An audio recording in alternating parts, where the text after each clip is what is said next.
আসসালামু আলাইকুম। হাক্কানি দরুদ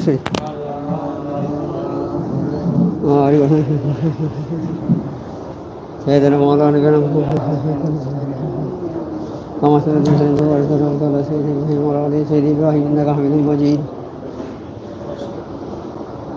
اللهم صل وسلم وبارك على عبدك رسول الكريم رحمة للعالمين شافي المؤمنين سيدنا مولانا نبينا محمد وعلى آله وصحبه وأولاده وذريته وأزواجه وصحبه والأمة أجمعين. كما صليت وسلمت وباركت على سيدنا إبراهيم وعلى آل سيدنا إبراهيم إنك حميد مجيد.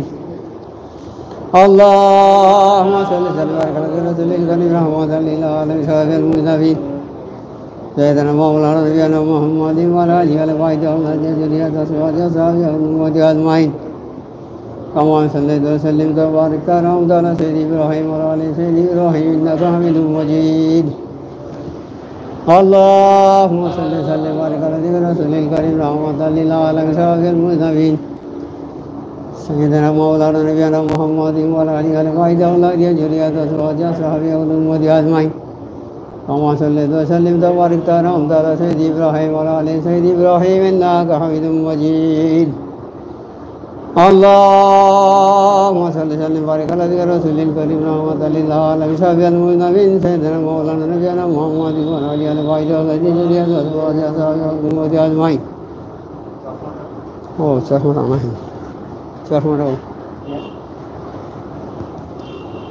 اللهم صل وسلم وبارك على عبدك رسول الكريم رحمة للعالمين شافي المذنبين سيدنا مولانا نبينا محمد وعلى آله وصحبه وأولاده وذريته وأزواجه وصحبه والأمة أجمعين.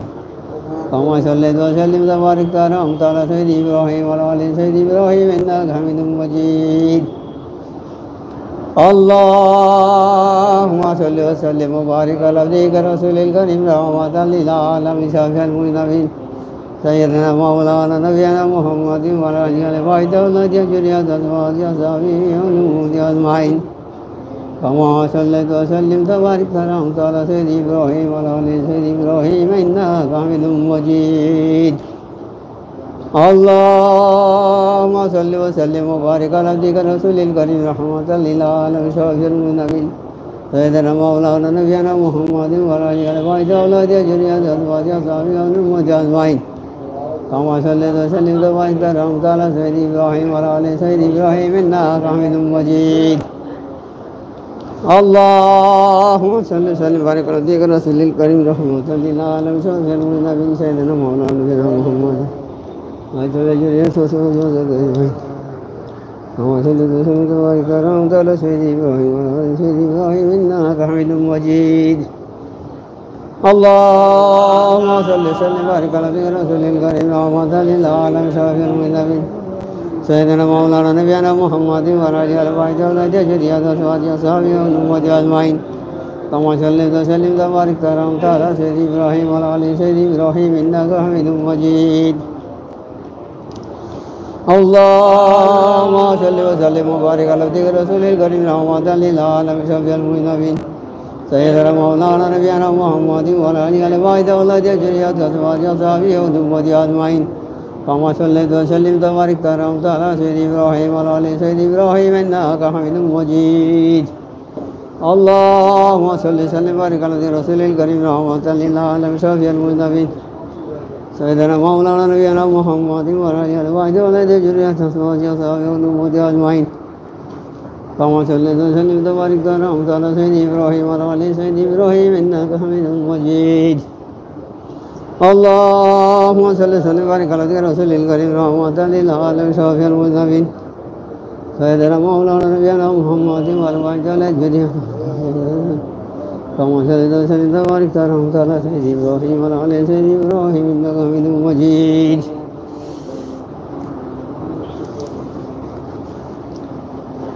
اللهم صل وسلم وبارك على رسول الكريم رحمة للعالمين شافي المذنبين سيدنا مولانا نبينا محمد وعلى آله وذريته وأزواجه وصحبه والأمة أجمعين.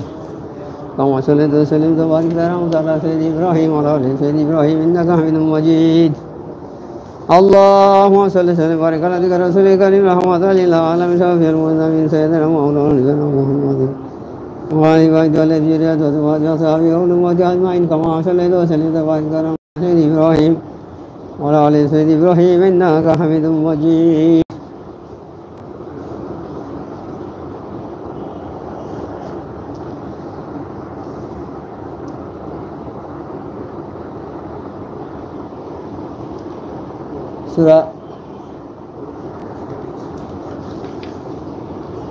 সূরা জারিয়া 27 পারা, সূরা জারিয়া 56 নম্বর আয়াত।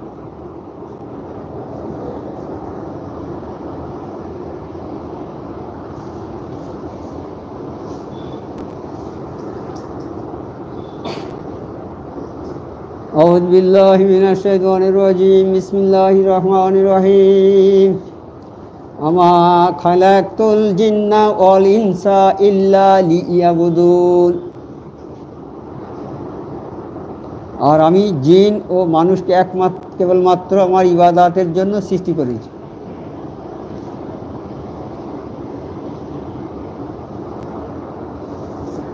আমার কোনো ইলম নেই, মোর্শেদের পায়ের ধুলোর যোগ্যতা আমার নেই। এই মজলিস হচ্ছে আল্লাহর মজলিস, নবী পাক সাল্লাল্লাহু আলাইহি সাল্লামের মজলিস, কামেল ওলি আল্লাহর মজলিস। এই মজলিসে বয়ান করার মতো ক্ষমতা যোগ্যতা আমার নেই। তবে আল্লাহ পাক যদি আমাকে কিছু বলার তৌফিক দেন তাহলে দু একটা কথা আলোচনা করব আপনাদের সঙ্গে, আপনাদের জানা কথাই।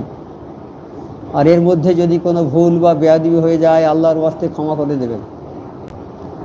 এই যে আয়াতটা পড়লাম, এটা আল্লাহ পাক বলছেন আমি জিন জাতি আর মানুষ জাতিকে সৃষ্টি করেছি আমার ইবাদত বন্দেগী করবে এই জন্যে, আর কোনো কাজ করার জন্য নয়। তাহলে আল্লাহ পাক এই পৃথিবীর কর্তা, এই পৃথিবী সৃষ্টি করেছেন আমার আল্লাহ। পৃথিবী, চাঁদ, সূর্য, আকাশ, বাতাস, গ্রহ, নক্ষত্র, মাটি, সাগর, মহাসাগর, পর্বত, মরুপ্রান্তর, পৃথিবীতে যা কিছু আছে সব কিছু সৃষ্টি করেছেন আমার আল্লাহ পাক। আর সেই সব কিছু মখলুকের মধ্যে সর্বশ্রেষ্ঠ মখলুক করেছেন এই ইনসানকে সর্বশ্রেষ্ঠ মখলুক হিসেবে আল্লাহ বলেছেন যে ইনসান হচ্ছে আমার মখলুকের সর্বশ্রেষ্ঠ মখলুক। এই ইনসানের সম্মান ফেরেশতাদের চেয়ে বেশি, কারণ আদম আলাইহিস সালামকে প্রথমে আল্লাহ পাক যখন সৃষ্টি করতে যাচ্ছেন ফেরেশতাদের জিজ্ঞেস করলেন, ফেরেশতারা আমি আদম তৈরি করব। ফেরেশতারা আল্লাহ করবেন না, ওরা দুনিয়াতে গিয়ে ফাসাদ করবে, মারপিট করবে, ঝগড়া করবে, খুনোখুনি করবে, রক্তারক্তি করবে, কাজে আপনি আদমকে সৃষ্টি করবেন না। আমরাই তো আপনার প্রশংসা করার জন্য যথেষ্টই আছি, আমরা ফেরেশতারা যে আছি অসংখ্য ফেরেশতা সব আপনার তো প্রশংসা সবসময় করছি, তবে কেন আপনি আদম তৈরি করবেন না? আল্লাহ বলে দেখো ফেরেশতারা আমি যা জানি তোমরা তা জানো না। বাস ঠিক হয়ে গেল, ফেরেশতারা চুপ হয়ে গেল, আর একটা কথা বললেন না। আল্লাহর কথার উপরে আর একটা কথা বলার শক্তি সাহস নেই তাদের। আমার আল্লাহ যেটা জানে সেটা কেউ জানে না। তা আল্লাহ যেটা জানে কি হবে আদম সৃষ্টি করে না হবে তার হাল হকিকত আমার আল্লাহ পাক সব জানে। ফেরেশতারা কি জানে? ফেরেশতারা কিছুই জানে না। এই জন্যে আর আল্লাহর কথার উপরে তারা আর কোনো কথা বলল না। এবার আদম আলাইহিস সালামকে আল্লাহ সৃষ্টি করলেন, করার পরে ফেরেশতাদের বলছে হে ফেরেশতারা তোমরা আদমকে সেজদা করো। সমস্ত ফেরেশতারা সেজদা করলো, একজন করলো না। সে হচ্ছে ফেরেশতার সর্দার, তার নাম হচ্ছে আজাজিল। সে ফেরেশতাদের সর্দার, সে সবচেয়ে শিক্ষিত বেশি, যত ফেরেশতা আছে সবার চেয়ে শিক্ষা বেশি তার। ফেরেশতাদের সর্দার, ফেরেশতাদের সভায় তিনি বয়ান করতেন। তা সেই ফেরেশতার সর্দার বলল, আল্লাহ বললে এই আজাজিল তুমি সেজদা করলে না কেন? বলছে আল্লাহ আমি তো ওর চেয়ে বড়, আমি কি করে ওর কাছে ছোট হয়ে যাই? দুনিয়াভি আমাদের এরকম ঘটনা আছে না? আমি যদি একটা কোনো লোকের কাছে অন্যায় করি বা কোনো লোককে মারি, এবং হযরত উসমান রাদিয়াল্লাহু তাআলা একটা ঘটনা, আমাদের তৃতীয় খলিফা হযরত উসমান গনি রাদিয়াল্লাহু তাআলার একটা ঘটনা। উনি খেয়ে দিয়ে শুয়েছেন, আর রাস্তা দিয়ে একটা ছেলে বলতে বলতে যাচ্ছে, হে উসমান গনি, তুমি আমাকে মেরেছো, এর জন্য তোমার কাল কিয়ামতের মাঠে জবাব দিতে হবে, আল্লাহ তোমাকে কাঠগড়ায় দাঁড় করাবে, তোমার জবাব দিতে হবে। এই কথাটা ভেসে এলো উসমান রাদিয়াল্লাহু তাআলার কানে। হ্যাঁ, ভেসে আসার সঙ্গে সঙ্গে উনি বিছানা থেকে উঠে গিয়ে সেই ছেলেটাকে ডাকলেন রাস্তায়, বাবা এসো, কি বলছো তুমি? তাহলে আমি বলছি উসমান গনি রাদিয়াল্লাহু তাআলা আমাকে মেরেছে, এটা অন্যায়। বলে বাবা এসো, তুমি আমার এই কানটা ধরে একবার মলে দাও। উনি খলিফা, আর ওসমান গনি বিরাট ধনশালী ব্যক্তি। হ্যাঁ, আর ছোট বাচ্চাকে বলছে বাবা তুমি আমার কানটা ধরে একবার মলে দাও, আমি অন্যায় করেছি তোমার কাছে, আমার মাফ করে দাও বাবা, না তো কাল কিয়ামতের ময়দানে আমাকে কাঠগড়ায় দাঁড়াতে হবে। ছোট ছেলে বড় মানুষের কান ধরতে পারে? ওসমান গনি রাদিয়াল্লাহু তাআলা ছেলের হাতটা নিয়ে নিজের কানে দিয়ে কানটা মলিয়ে দিলে এরকম। দেখুন, তাহলে অত বড় মানুষ, যিনি খলিফা অর্থাৎ বাদশাহ বলা যায়, বাদশাহ, রাজা বাদশার মতো ক্ষমতা যাদের, তারা একটা ছোট্ট ছেলের কাছে অন্যায় করেছে, একটু সেই ছেলের কাছে ক্ষমা চেয়ে নিচ্ছে, যে নিজের কানটা মলিয়ে নিচ্ছে, যে আমার ক্ষমা করে দাও বাবা, আমি মেরেছি, আমার অন্যায় হয়ে গেছে, তুমি আমাকে মাফ করে দাও, আমার কানটা ধরে মলে দাও। ছেলে যখন দিচ্ছে না, নিজের হাতটা নিয়ে কানে লাগিয়ে কানটা মলে দিয়েছে। সেখানে তো গর্ব করতে পারিনি যে আমি খলিফা, আমি অন্যায় করি, কি করে আমি একটা ছেলের কাছে মানে ছোট হয়ে যাই? তা কোনো মানুষের কাছে ছোট হওয়া মানে বড় হওয়া। আমরা দেখি আপাত দৃষ্টিতে যে একটা মানুষের কাছে ছোট হয়ে গেলুম, আমি ছোট হয়ে গেলাম কি না, আমি বড় হয়ে গেলুম। আমি কোনো মানুষের কাছে যদি অন্যায় করি, তার কাছে যদি গিয়ে হাতে ধরে বলি ভাই আমাকে মাফ করে দাও, আমি অন্যায় করেছি, তাহলে সে যত নিম্ন স্তরের মানুষ হোক, তার কাছে যদি আমি ক্ষমা চাই, তাহলে আমার মান সম্মান কমবে না, আল্লাহর দরবারে আরো বাড়বে, অনেক বাড়বে। সেই রকম আমরা দেখি প্রত্যেকটা জায়গায় বিচার সালিসি, সব জায়গায় জায়গা জমি নিয়ে বিচার সালিসি যখন হয়, বিচারকরা অবস্থাপন্ন লোকের দিকে টেনে থাকে। গরিব, তার খাওয়া হয় না, তার দিকে একটা কথা বলার লোক নেই, তার দিকে বলবে না। বড় ধনী লোক, তার বিরুদ্ধে যদি কথা বলি সে চটে যাবে। আমার আল্লাহ কি বলেছে? তোমরা যখন বিচার করবে, ন্যায় ন্যায্যভাবে বিচার করবে। বিচার করার সময় সেই বিচারটা যদি তোমার নিজের ভাই, নিজের আত্মীয় স্বজনের দিকে যায়, তাহলেও তুমি করবে, ন্যায্যভাবে বিচারটা করবে। আমার আল্লাহ বলে দিচ্ছে এই কথা। আমরা করি কি? আমাদের আত্মীয় স্বজনের দিকে টেনে কথা বলি। এইগুলো কিন্তু মারাত্মক শাস্তি হবে কাল কিয়ামতের ময়দানে, এই কোন রেহাই পাবে না। হ্যাঁ, আর যে ন্যায্য বিচার করবে, ন্যায্য বিচারকের স্থান হবে ওই আরশের ছায়ায়। সাত শ্রেণীর লোক ওখানে থাকবে, আরশের ছায়া, যেখানে কোনো ছায়া থাকবে না কিয়ামতের ময়দানে। সূর্যের এত তেজ হবে, সূর্যের তেজে মাথার ঝিনু পর্যন্ত গলে টকবক করে ফুটতে ফুটতে নাক কান দিয়ে বেরোবে। কি অবস্থা! ঘাম হবে, এত ঘাম হতে হতে হাঁটু পর্যন্ত, হাঁটু থেকে কোমর পর্যন্ত, থেকে গলা পর্যন্ত হয়ে যাবে, ঘামের সমুদ্র তৈরি হয়ে যাবে, সাঁতার দেবে মানুষ। কি ভয়াবহ অবস্থা সেখানে হবে। সেই দিনে যেখানে কোনো ছায়া থাকবে না, ন্যায় বিচারক সেই ছায়ায় স্থান পাবে। এইবার তাহলে ন্যায় বিচার আমাদের করতে হবে। আমরা ন্যায় বিচার করতে গেলে, একবার নবী পাক সাল্লাল্লাহু আলাইহি ওয়াসাল্লামের সময়ে কোনো এক গোত্র, ওখানে তো অনেক গোত্রে বিভক্ত ছিল, সব বিভিন্ন দলে দলে বিভক্ত ছিল সব। একটা গোত্রের মেয়ে একটা চুরি করেছে, চুরি করে এখন ধরা পড়ে গেছে। নবী পাক সাল্লাল্লাহু আলাইহি ওয়াসাল্লামের বিচার এসেছে। নবী সাল্লাল্লাহু আলাইহি ওয়াসাল্লাম বিচার করে তার হাত কাটার হুকুম দিয়েছে, হাতটা কেটে দেন। অত বড় গোত্রের মেয়ে, হোক তারা প্রভাব প্রতিপত্তিশালী, তাদের একটা মেয়ে হাত কেটে নেওয়া মানে তাদের বংশটা একদম মানে মলিন হয়ে যাবে, নিচু হয়ে যাবে, মানুষের কাছে মাথা তুলতে পারবে না, এইরকম হয়ে যাবে। তাই তারা সাহাবাদের কাছে এসে বলতে লাগলো যে ভাই সাহাবারা, একটু নবী পাক সাল্লাল্লাহু আলাইহি ওয়াসাল্লামকে বলে একটু কিছু করা যায় না? তা যারা কিছু কিছু সাহাবারা তাদের মনে আছে যে এটা যদি মিটে যায় ভালো হয়, এই বিচারটা যদি নবী পাক সাল্লাল্লাহু আলাইহি ওয়াসাল্লাম একটু লঘু করে হালকা করে দেয় তাই ভালো হয়, কিন্তু বলার সাহস করতে পারছে না কেউ। নবী পাক সাল্লাল্লাহু আলাইহি ওয়াসাল্লামের কাছে বলার সাহস পাচ্ছে না কেউ। একজন সাহাবা, তাকে গিয়ে এরা ধরেছে যে আমাদের এই শাস্তিটা অন্তত যাতে না হয় এইটা করে দিতে হবে নবী পাক সাল্লাল্লাহু আলাইহি ওয়াসাল্লাম বলে। সেই ব্যক্তি নবী পাক সাল্লাল্লাহু আলাইহি ওয়াসাল্লামের কাছে গিয়ে বলছে, হুজুর এই কেসটা আপনাকে একটু দেখতে হবে। তখন নবী পাক সাল্লাল্লাহু আলাইহি ওয়াসাল্লাম বলছে, তুমি কি আল্লাহকে ভয় করো না? তুমি আমার কাছে সুপারিশ করতে এসেছো, আল্লাহর হুকুমকে আমি অমান্য করব? আমার মেয়ে যদি ফাতেমা হয়তো এই দোষে দোষী, আমি ফাতেমাকে হাত কাটার নির্দেশ দিত।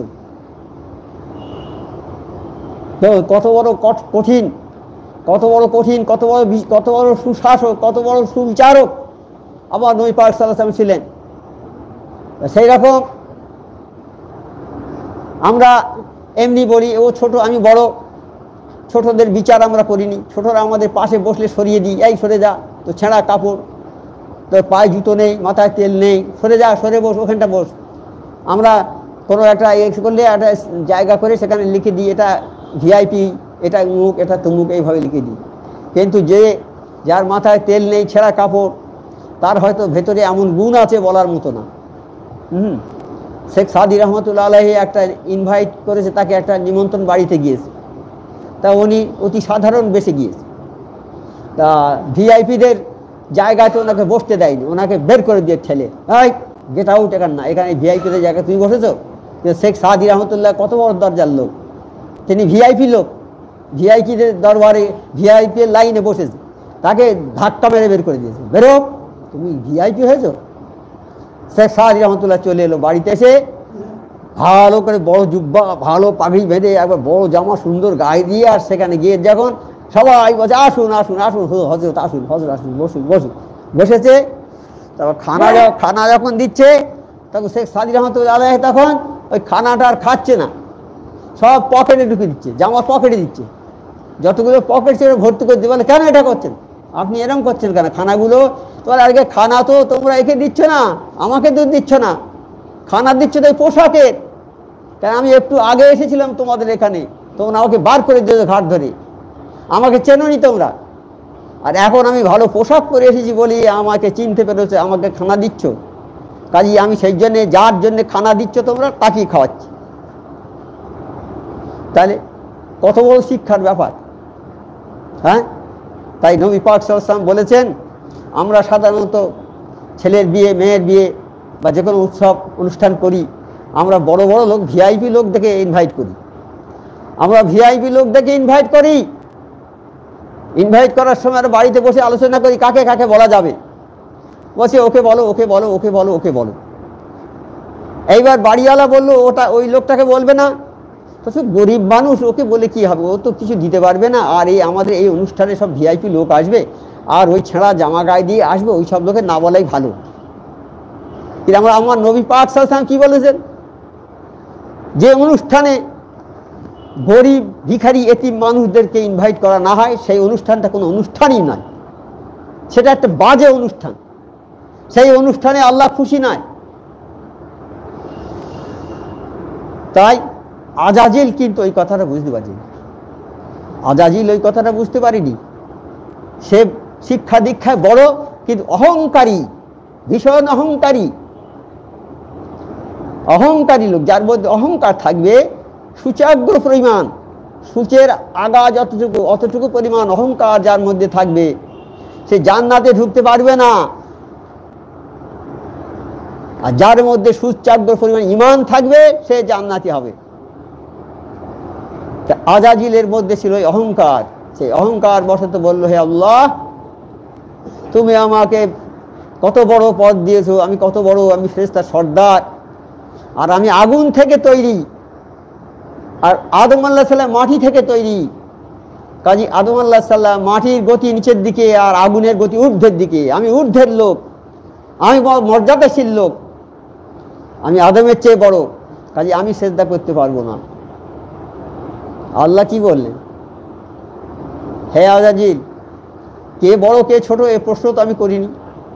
আমি কি কথা বলেছি যে এই আদম আর তুমি দুজনের মধ্যে কম্পিটিশন, দুটোর মধ্যে কম্পেয়ার করো কে বড় কে ছোট? এটা কি বলেছি আমি এটা বলিনি। আমি বলেছি শুধু সেজদা করো, আমি হুকুম করেছি সেজদা করো।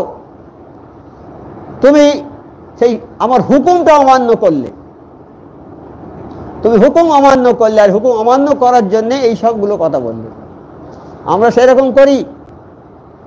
ছেলেকে বললো বাবা এই কাজটা করো, নামাজ পড়ো, সে বলছে এখন সময় নেই, আমার ব্যবসা এত বড় হয়ে গেছে, আমি দেখাশোনা করে উঠতে পারি না, নামাজ কি করে পড়বো? তার মানে আল্লাহর মেহেরবানিতে আজকে সে অত সম্পদশালী হয়েছে, আর সে আল্লাহর বিরোধিতা শুরু করে দিয়েছে সম্পদশালী হই। এক সাহাবা খুব গরিব, খাওয়া হয় না একদম, সবাই গিয়ে নবী পাক সাল্লাল্লাহু আলাইহি ওয়াসাল্লামকে গিয়ে ধরলো জড়িয়ে, হুজুর ইনি খুব গরিব মানুষ, এর জন্য একটু দোয়া করে দেন যেন খুব ধনী হয়ে যায়। বলে না গো, দোয়া করে দিলে তো খারাপ হবে, ধনী হবে কিন্তু খারাপ হবে যে। তা বলছে না হুজুর একটু দোয়া করে দিন। নবী পাক সাল্লাল্লাহু আলাইহি ওয়াসাল্লাম দোয়া করে দিলেন। ও এত ছাগল হয়ে গেল, ওই আরবে তো ছাগল চড়ানো, ছাগলের পাল, ছাগল নিয়ে চড়ায়, ওই ছাগল দুধ খায়। আরবে তো ওটা একটা চাষ, উট চড়ায়, উটের দুধ খায়, ছাগলের দুধ খায়, এইসব ওদের চাষ। আর খেজুর গাছ চাষ, খেজুর, যে খেজুর আরবে হাজিরা যায় নিয়ে আসে, খেয়েছে সবাই, ওই খেজুর আরবে চাষ হয়। ওখানে খাবার হচ্ছে দুধ আর খেজুর আর মাংস, ছাগলের মাংস, তারপর উটের মাংস, এইসব মাংস, দুধ আর খেজুর, এইসব হচ্ছে ওদের খাদ্য। তা সেই দোয়া করে দিয়েছেন আমার নবী পাক সাল্লাল্লাহু আলাইহি ওয়াসাল্লাম। তা ছাগল তার ছিল যা, প্রতি বছর বেড়ে বেড়ে এত বেড়ে গেছে, আর সে আর দরবারে আসতে পারে না, আর এই মক্কাতে আর থাকতে পারলো না। সেই ছাগলের পাল নিয়ে অন্য জায়গায় চলে গেছে, সেখানে গিয়ে ওই ছাগলের খাওয়ানোর জন্য সেইখানেই থাকে। হ্যাঁ, এখানে সব ফুরিয়ে গেছে, ঘাস পাতা নেই আর। এবার যেখানে ঘাস আছে ভালো সেইখানে নিয়ে গেছে, নিয়ে সেইখানে খাওয়ায় ছাগলদের, থাকে। নবী পাক সাল্লাল্লাহু আলাইহি ওয়াসাল্লাম বলছেন একদিন সাহাবাদের, ও সাহাবারা সেই লোকটা কই, সেই সাহাবাটা কই, তাকে তো আর দেখছি নেই, কোথায় গেল তোমরা যার জন্য দোয়া করতে বললে? বলছে হে আল্লাহর নবী, আপনি দোয়া করে দিয়েছেন, এত ছাগল হয়েছে তার, সে মক্কার বাইরে চলে গেছে, আর এখানে আসতে পারে না। দেখুন, ছাগল হয়েছে সম্পদের জন্যে নবীর দরবার ত্যাগ করলেন। সম্পদ বেশি হয়েছে বলে নবী পাক সাল্লাল্লাহু আলাইহি ওয়াসাল্লাম দরবার ত্যাগ করে দিয়েছে। তাই সম্পদটা কি জিনিস? সম্পদ আমাদের যত নষ্টের মূল, আবার সম্পদ না হলে চলে না। হ্যাঁ, অর্থ অনর্থের মূল, কিন্তু অর্থের প্রয়োজনও আছে, কিন্তু অর্থ যদি আমরা খারাপভাবে ব্যবহার করি তাহলে তার জন্যে খুব খারাপই। অর্থ ভালোভাবে ব্যয় করতে হবে। কীভাবে তুমি তোমার অর্থ ব্যয় করবে আল্লাহ পাক কালাম পাকে পরিষ্কার করে দিয়ে দিয়েছে। তোমার অর্থ কিভাবে তুমি ব্যয় করবে সে কথাও বলেছে। তো যাই হোক, এইবার আজাজিল আর সেজদা করতে পারলো না। আল্লাহ বলল, যাও আজাজিল, তুমি এই দরবার থেকে বের হয়ে যাও, এই দরবার হতে বের হয়ে যাও, এই দরবারে আর থাকতে পারবে না। বলে আল্লাহ, আমি তো 6 লক্ষ বছর ইবাদত করেছি, কত ইবাদত আমার আছে, আর এতদিন আমি দরবারে আছি, আমার কোনো অনুরোধ থাকবে না আপনার কাছে, কোনো আর্জি থাকবে না? আল্লাহ বলে, বলো কি আর্জি তোমার? বলে আল্লাহ, আমাকে কিয়ামত পর্যন্ত বাঁচিয়ে রাখতে হবে। বলছে আচ্ছা ঠিক আছে, রাখবো। আর আল্লাহ, যাদের কারণে আমি আজকে বের হয়ে যাচ্ছি, এই দরবার থেকে বের হয়ে যাচ্ছি, যাদের কারণে, মানে উল্টোভাবে বলছে কথা আমরা বলি না, উল্টোভাবে বলি না, লোকের জোর করে চাপিয়ে বলি না, উল্টোভাবে বলছে যাদের কারণে। নিজে হুকুম মান্য না বলেই বেরিয়ে যাচ্ছে, সে কথা না বলে, হে আল্লাহ, যাদের কারণে আমাকে আজকে দরবার থেকে বার করে দিলেন তাদেরকে আমি দেখে নেব। অর্থাৎ এই আদম সন্তানদের, আমরা আদমের সন্তান, এই আদম সন্তানদের আমি দেখে নেব, তাদের সামনের দিক থেকে, পেছন দিক থেকে, উত্তর দিক থেকে, দক্ষিণ দিক, 4 দিক থেকে তাদেরকে আক্রমণ করব, করে তাদেরকে কুপথগামী করে দেব, করে দিয়ে আমি একটা দল করব, বিরাট দল করে জান্নাতে ঢোকাবো, এই সব আদম সন্তানদের জাহান্নামে ঢোকাবো আমি। আল্লাহ বলেন, দেখ ইবলিস, আমার ইজ্জতের কসম, আমার ইজ্জতের কসম করে বলছি, আমার বান্দারা চুরি করবে, অনেক কিছু খারাপ কাজ করবে, গোনা করবে, পাহাড় সমান গোনা করবে, করে যদি মৃত্যুর আগে একবার তওবা, যখন তওবার দরজা খোলা থাকবে, তওবার দরজা খোলা থাকবে, এখন থেকে সূর্য যেদিন পশ্চিম দিক থেকে উঠবে সেই দিন তওবার দরজা বন্ধ হয়ে যাবে। আর আমাদের নিজেদের তওবা করার দরজা বন্ধ হবে কখন? যখন আজাজিল এসে, আজরাইল এসে আমাদের জান কবজ করার সময় জান ধরে টান দেবে, সেই সময় আমাদের একটা ঘর ঘর শব্দ হবে, ওই সময় আমরা যদি তওবা করি আর কবুল হবে না, তার আগে তওবা করতে হবে। তাই ফিরআউন যখন সমুদ্রে ডুবে যাচ্ছে, সে তো সারা জীবন আল্লাহকে মানেনি, তো যখন সমুদ্রে ডুবে যাচ্ছে আজরাইলকে দেখে বলছে, হে আজরাইল, হে আল্লাহ, আমি মুসা আল্লাহ সাল্লামকে মেনে নিলাম, আর তুমি আল্লাহ, তোমাকেও মেনে নিচ্ছে আল্লাহ, আমার তওবা কবুল করো। আল্লাহ বলছে, আর হবে না, তোমার তওবা কবুল হবে না। এই আজরাইল আসার আগে যদি তুমি তওবা করতে, তোমার 400 বছরের গুনাহ আমি আল্লাহ মাফ করে দিত। তা সেই বলছে, তাহলে বলছে, আমার ইজ্জতের কসম, আমার বান্দারা অনেক অন্যায় করবে, অনেক ভুল করবে, অনেক কিছু করে যদি আমার কাছে একবার হাত তুলে বলে, আল্লাহ আমাদের ক্ষমা করো, আমরা অন্যায় করেছি, আমি আল্লাহ তাদের সমস্ত গুনাহ মাফ করে দেব, তাদের জীবনের সমস্ত গুনাহ আমি মাফ করে দেবো আল্লাহ। তাই আল্লাহ কত বড় মেহেরবান। আল্লাহ আমাদের ভালোবেসে সৃষ্টি করেছেন, আর আমরা যাতে ভালো থাকি সেই জন্য অনেক অনেক মানে নিয়ামত আমাদের দান করেছেন। আমার মোর্শেদ সুফি আজান গাছি রহমতুল্লাহ আলাইহি সেই জন্যে সর্বপ্রথম তিনি একটা স্কিম দিয়েছেন যে 5 ওয়াক্ত নামাজ বিনা কাজায় সবাইকে পড়তে হবে। এই নামাজ হলো ইসলামের দ্বিতীয় স্তম্ভ। নামাজ, ইসলাম যে আছে, এই ঘরটা যে আছে কতগুলো খুঁটির উপরে, সেই ইসলাম আছে কতগুলো স্তম্ভের উপরে। সেই একটা স্তম্ভের নাম হচ্ছে কলেমা। প্রথম স্তম্ভ হচ্ছে কলেমা, দ্বিতীয় স্তম্ভটা হচ্ছে নামাজ, তার তৃতীয় স্তম্ভটা হচ্ছে রোজা, তারপর হজ, তারপর জাকাত। এই 5টা স্তম্ভের উপরে ইসলাম প্রতিষ্ঠিত। আমার মোর্শেদ সুফি আজান গাছি রহমতুল্লাহ আলাইহি একবার ঠিক গোড়ায় ধরেছেন একবার, যে নামাজটা সবাইকে পড়তে হবে, কম্পালসারি। আমি তোমাদের আমার ইবাদতের জন্য সৃষ্টি করেছি, তোমরা আমার ইবাদত বন্দেগী করবে, সেই জন্য তোমাদের সৃষ্টি করেছি। আমার মোর্শেদ সুফি আজান গাছি রহমতুল্লাহ তাই বললেন, বাবা তোমরা ইবাদত করবে একমাত্র আল্লাহ ছাড়া কারো ইবাদত করবে না। আর সেই ইবাদতটা কি? আল্লাহর ইবাদত, আল্লাহর সেবা, আল্লাহর পূজা, আল্লাহর নামাজ, আল্লাহর জন্য নামাজ পড়বে, বিনা কাজায় পড়বে 5 ওয়াক্ত নামাজ। আল্লাহ ছাড়া কারো কাছে তোমরা মাথা নত করবে না। আল্লাহ এক, অদ্বিতীয়। তিনি এই পৃথিবীর সৃষ্টিকর্তা, পালনকর্তা, রেজেক দাতা। কাজেই তোমরা তারই ইবাদত করো, তারই কাছে মাথা নত করো, তারই কাছে চাও, তারই আরাধনা করো। তাই বাবা মোর্শেদ সুফি আজান গাছি তাই সর্বপ্রথম বললেন যে, বাবা তোমরা সেই নামাজ কায়েম করো, তোমরা নামাজটা আগে পড়ো, যে নামাজটা আমার আল্লাহ পাক বলেছেন সবাইকে পড়ার জন্যে। হে দুনিয়ার মানুষ, তোমাদের সৃষ্টি করেছে একমাত্র আমার ইবাদত বন্দেগী করার জন্যে। তাই সেই স্কিমটাই দিলেন আমার মোর্শেদ সুফি আজান গাছি রহমতুল্লাহ আলাইহি। তা সেই নামাজ আমাদের পড়তে হবে, সেই নামাজ পড়তে হবে আমাদের।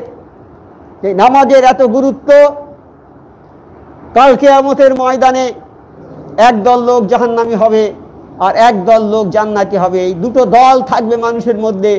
যেমন এখন আছে মানুষের মধ্যে দুটো দল আছে, তার বেশি নেই। একটা হচ্ছে সত্যের দল আর একটা মিথ্যার দল, একটা হকের দল আর নাহকের দল, একটা আল্লাহর দল, একটা শয়তানের দল।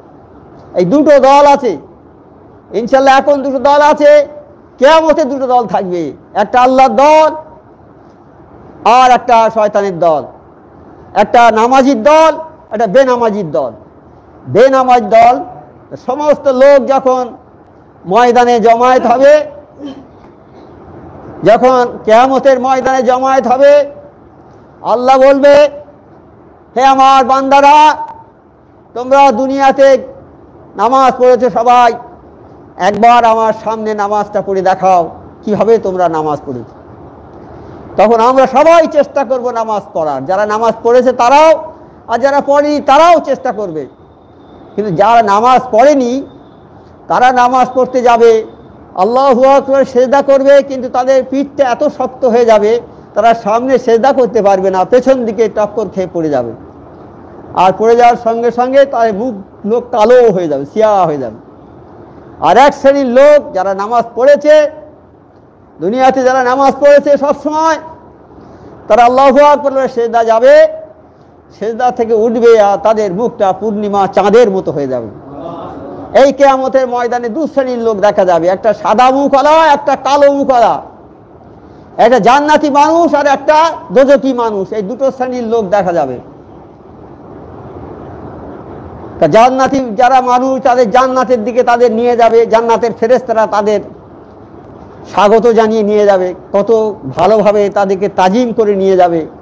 আর এদের লাঠি দিয়ে পিটতে পিটতে নিয়ে যাবে, যেমন ছাগল গরুকে আমরা পিটিয়ে নিয়ে যাই, এদের পিটিয়ে নিয়ে যাবে জাহান্নামের দিকে।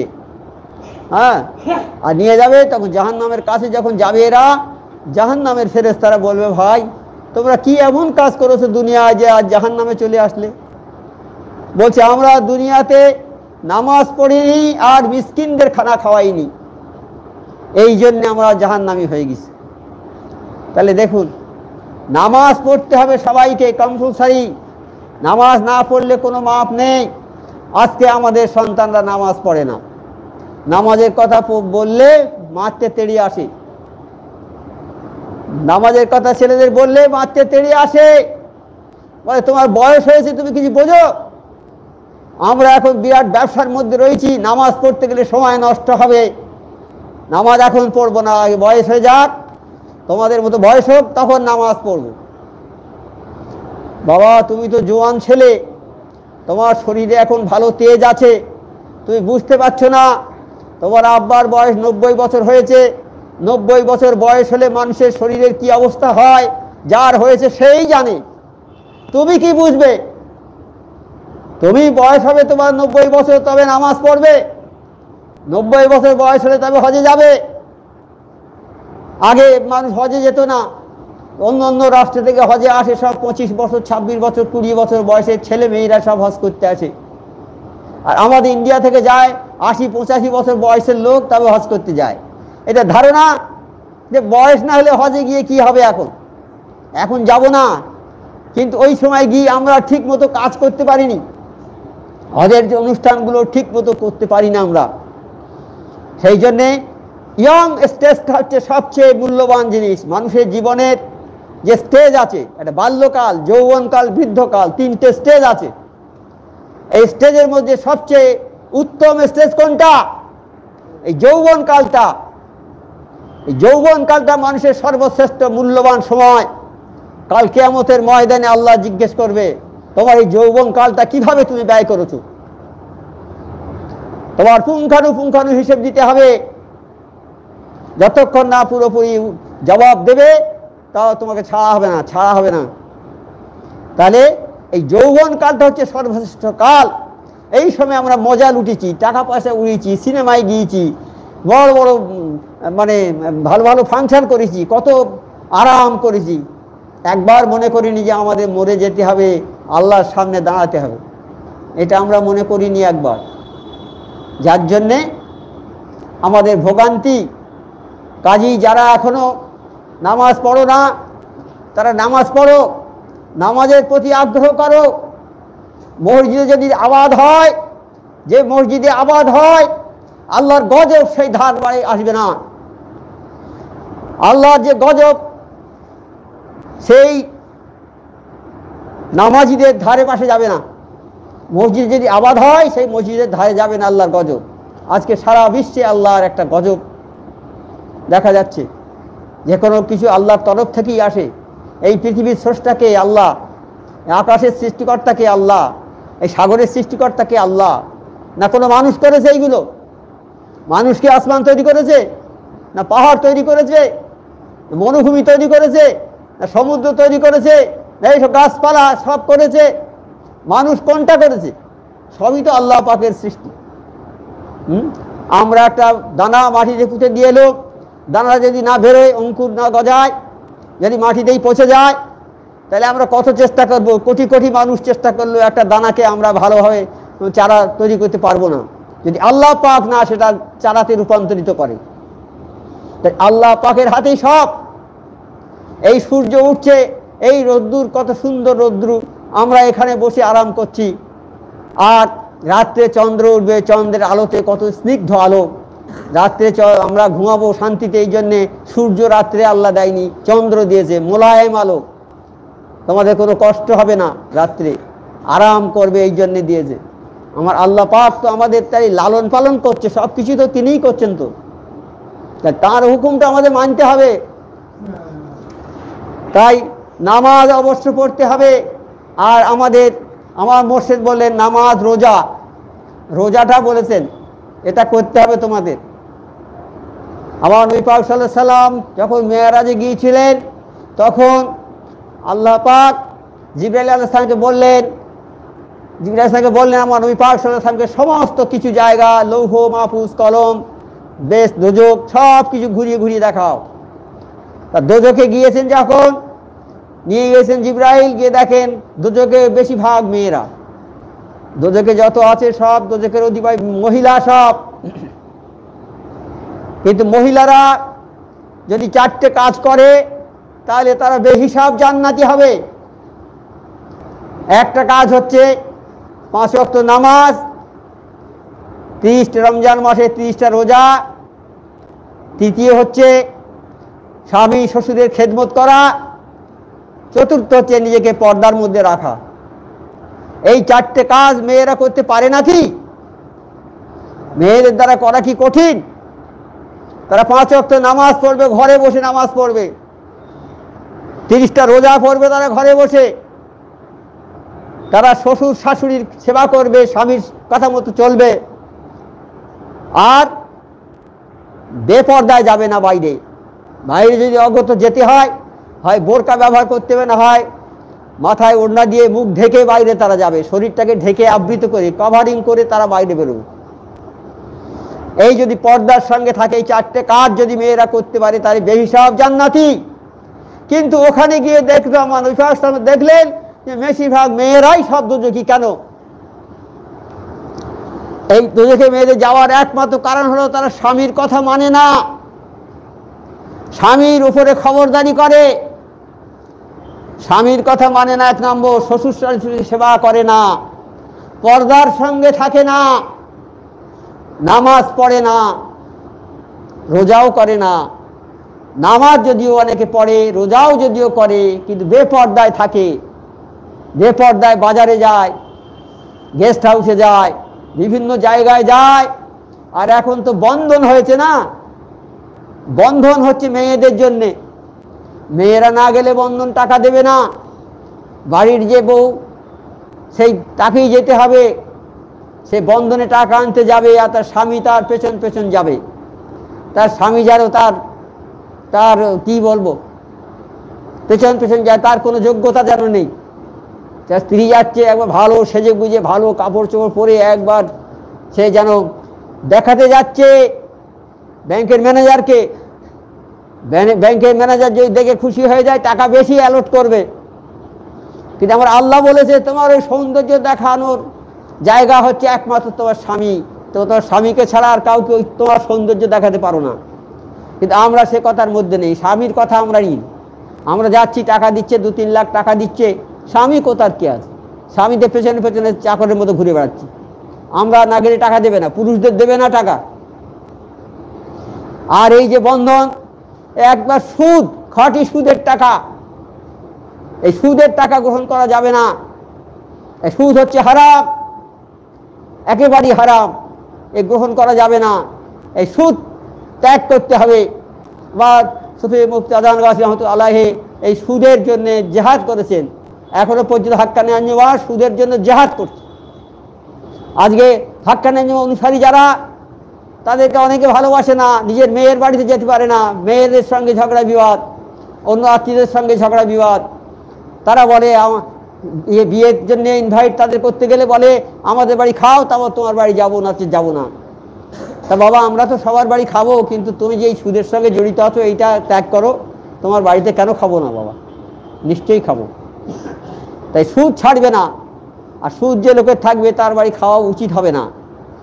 সেই জন্যে জেহাদ করেছে, হ্যাঁ জেহাদ করে সুদের জন্যে। সুদের টাকা কাকচিলের দিয়ে খাওয়াতে হবে, সুদ থেকে বাঁচতে হবে। সুদ থেকে না বাঁচলে আমাদের নামাজ রোজা কিছুই হবে না।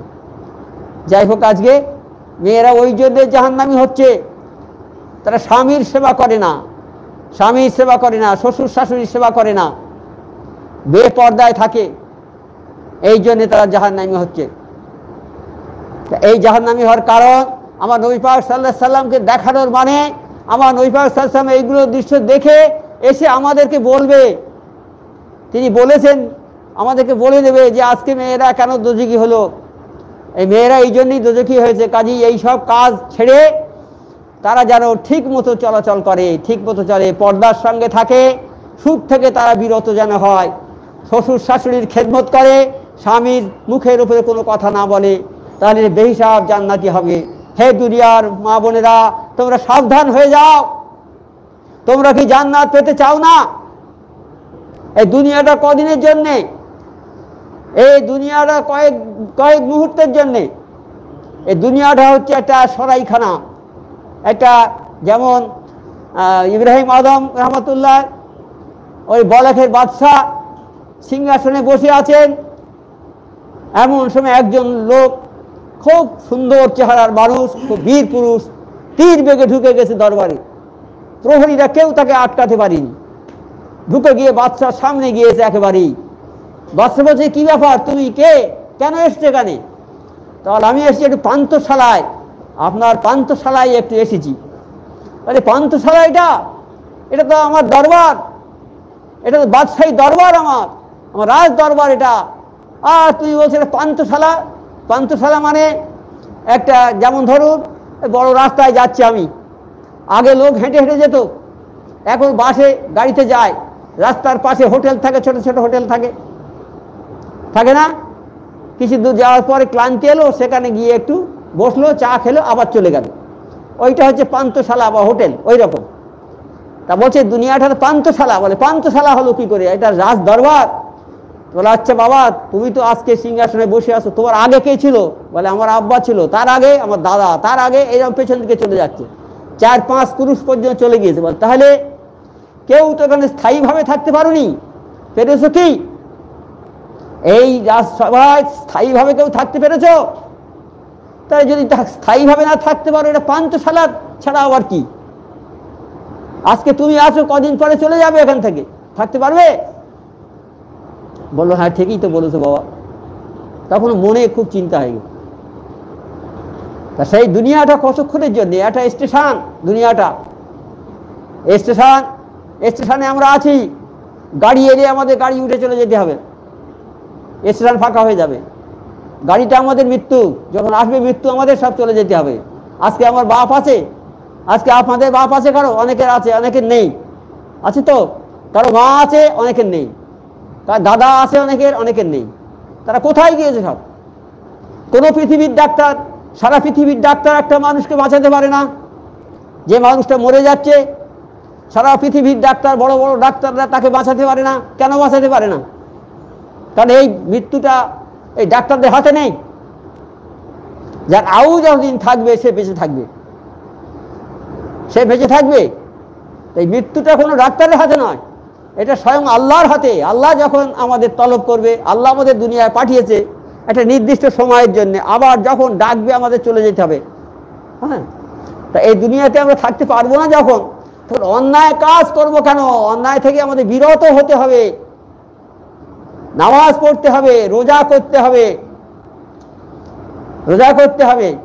নামাজ পড়তে হবে, রোজা করতে হবে। এই রমজান মাস চলছে, এটা রমজান মাস। আজ রোজা হচ্ছে বোধহয় 19টা রোজা পড়েছে না? 19টা রোজা পড়েছে। প্রথম 10টা হচ্ছে রহমত, ওই সময় আল্লাহর রহমত আমাদের প্রত্যেকের উপরে আছে। আল্লাহর রহমত আমাদের প্রত্যেকের উপরে আছে। আল্লাহর রহমত না থাকলে আমরা কেউ বাঁচতে পারি না। মাছ যেমন পানির মধ্যে না থাকলে বাঁচে না, সেই রকম আল্লাহর রহমত যদি আমাদের উপরে না থাকতো আমরা বাঁচতে পারতাম না। আল্লাহর রহমত আমাদের উপরে আছে। এই 1 থেকে 10টা রোজার মধ্যে রহমত, আল্লাহর রহমত যা আছে। তা আমার মোশেষ আল্লাহর কাছে কি বলে, হে আল্লাহ, তুমি সমস্ত পৃথিবীর মানুষের জন্য রহমতটা বৃদ্ধি করে দাও। তোমার রহমত যার উপরে যা আছে তার উপরে আরো বৃদ্ধি করে দাও, তবে রহমতটা বাড়িয়ে দাও। আল্লাহ আল্লাহ কত খুশি হয়ে গেছে। আল্লাহর বান্দাদের জন্য যখন কোনো বান্দা সুপারিশ করে আল্লাহর কাছে যে আল্লাহ তোমার বান্দাদের ভালো করো, তোমার বান্দাদের মঙ্গল করো, তখন আল্লাহ অনেক খুশি হয়ে যায়। আল্লাহ বলে আমার বান্দার জন্য যে বান্দারা সাহায্য চায় আমি সেই বান্দাকেই খুব ভালোবাসি, সেই আমার অতি প্রিয় বান্দা। তারপর মোশেস আল্লাহ, হে আল্লাহর প্রিয় বান্দা, তিনি আল্লাহর প্রিয় বান্দা, তিনি সারা বিশ্ববাসীর জন্য আল্লাহর কাছে হাত তুলে বলছে আল্লাহ এই সারা বিশ্ববাসীর উপরে যে রহমত আছে আরো তুমি রহমত বাড়িয়ে দাও আল্লাহ।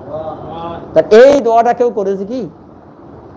এই দোয়াটা কেউ করতে পারেনি, একমাত্র আজান গাজী রহমতুল্লাহ এই দোয়া করেছেন সারা বিশ্ববাসীর জন্য।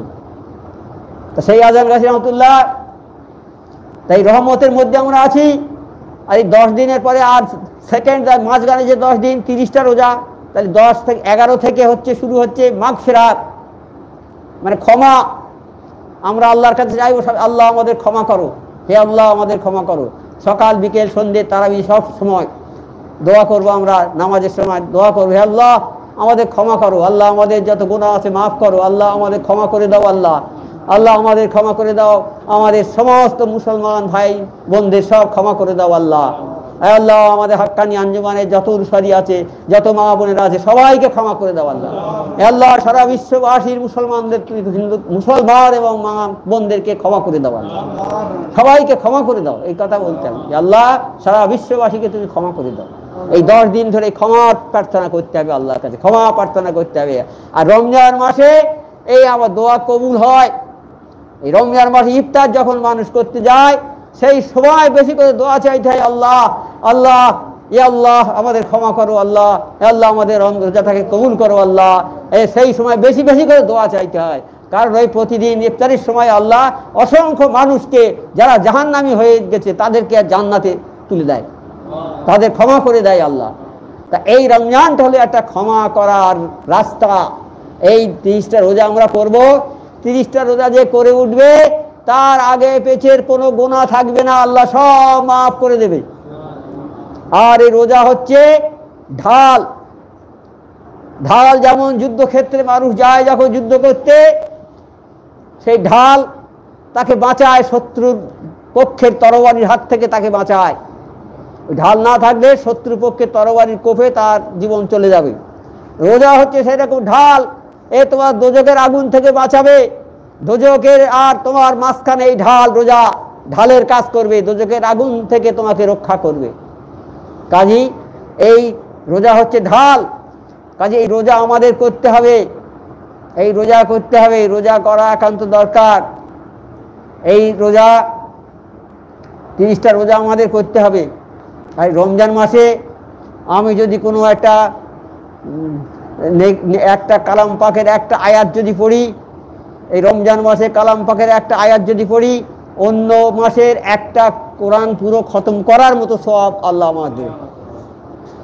তারই কি আছে, এই মাসে যদি আমি কোনো রোজাদারকে ইফতার করাই সামান্য একটু পানি দিয়ে, তাহলে সেই রোজাদার যে নেকি পাবে, সেই রোজাদার নেকি আমিও সেই নেকির হকদার হয়ে যাব। তাহলে কি মাস এটা? এটা রহমতের মাস, আল্লাহর রহমতের মাস, মাগফিরাতের মাস। এই মাসের তুলনা কিছু নেই এই মাস।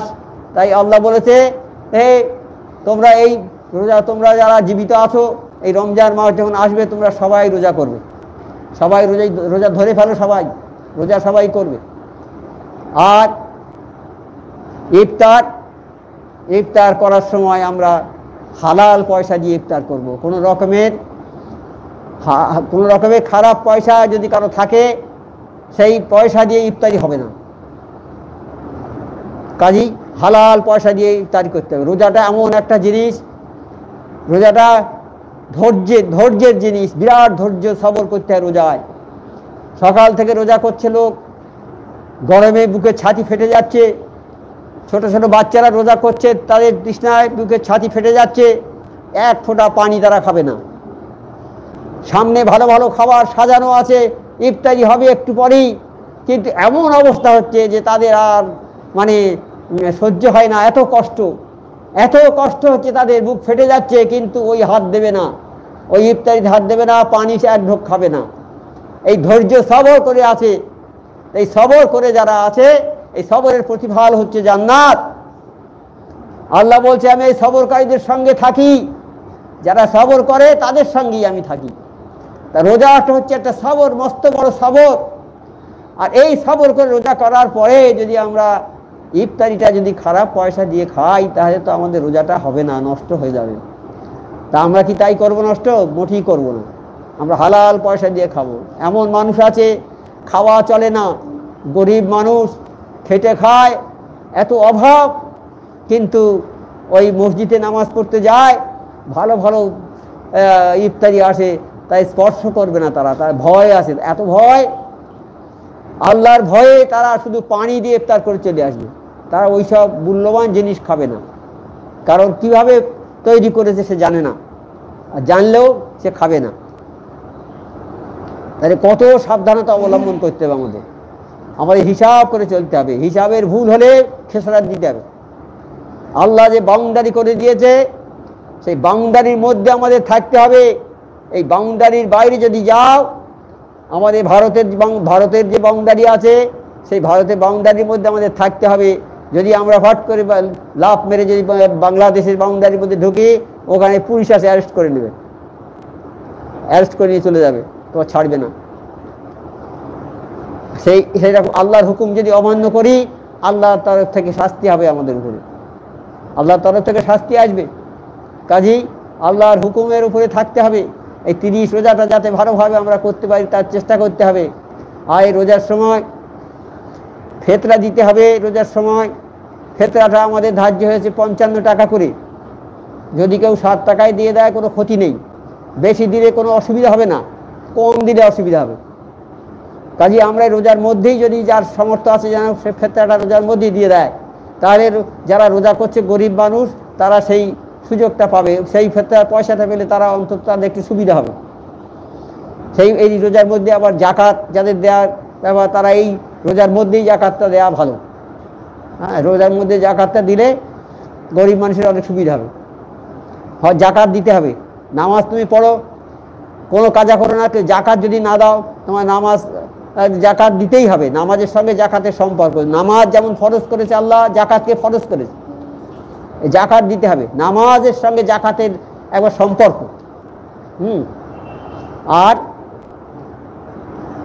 যদি তোমার শরীর খারাপ থাকে, এই রোজার মধ্যে শরীর খারাপ আছে, রোজা করলে তোমার মৃত্যুর সম্ভাবনা, রোগ বেড়ে যাবে, তাহলে তুমি রোজা, সেই জন্য মাপ আছে, আল্লাহ মাফ করে দিয়ে কি হবে যে একটা রোজাদারকে 1 মাস খাওয়াতে হবে।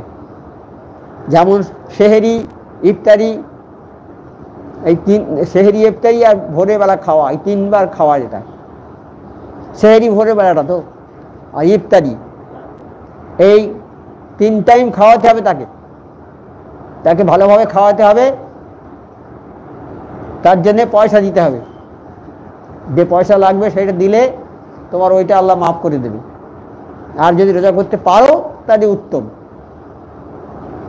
সেই জন্য রোজা করতে হবে, রোজাটা অবশ্যই করতে হবে। কিন্তু যাদের অসুস্থ শরীর, রোজা করতে পারছে না, তাদের জন্য এইটা মাপ আছে। আর কেউ যদি ইচ্ছা করে একটা রোজা ছেড়ে দেয়, রোজা করতে করতে ইচ্ছা করে একটা রোজা ছেড়ে দেয়, তাহলে এই রোজার পরিবর্তে তার 60টা রোজা করে দিতে হবে। একটানা 60টা রোজা করে দিতে হবে। এই 60টা রোজা করতে করতে যদি 20টা করার পরে যদি একটা ভেঙে যায়, আবার গোড়া থেকে করতে হবে। তাহলে রোজার গুরুত্বটা কত, একটা রোজার গুরুত্ব কত, এই গুরুত্ব বোঝানোর জন্য আল্লাহ পাক এই কথা দিয়েছে যে একটা রোজা যদি তুমি ইচ্ছা করে ছেড়ে দাও, তাহলে তোমার 60টা রোজা করতে হবে একটানা। আর এই 60টা করতে করতে যদি 20টা হয়, 30টা, 40টা, 59টা হয়ে গেল, এইবার যদি একটা রোজা ছেড়ে দিলে আবার গোড়া থেকে ফের 60টা করতে। কাজে কত গুরুত্বপূর্ণ জিনিস এই রোজা। এই রোজা আমাদের করতে হবে সবাই। যাদের সামর্থ্য আছে রোজা করার, তারা যেন রোজা করে, রমজানের রোজা না ছাড়ে। আল্লাহ পাক আমাদের সবাইকে এই রমজান মাসের রোজাটা শান্তিপূর্ণভাবে করার তৌফিকটা দিক, যেন ভালোভাবে আমরা সহিভাবে সেহরি, ইফতারি সব কিছু যেন আমরা ভালোভাবে করতে পারি। আল্লাহ যেন সেই তৌফিক আমাদের দেয়। হাক্কানি দরুদ শরীফ পড়ুন।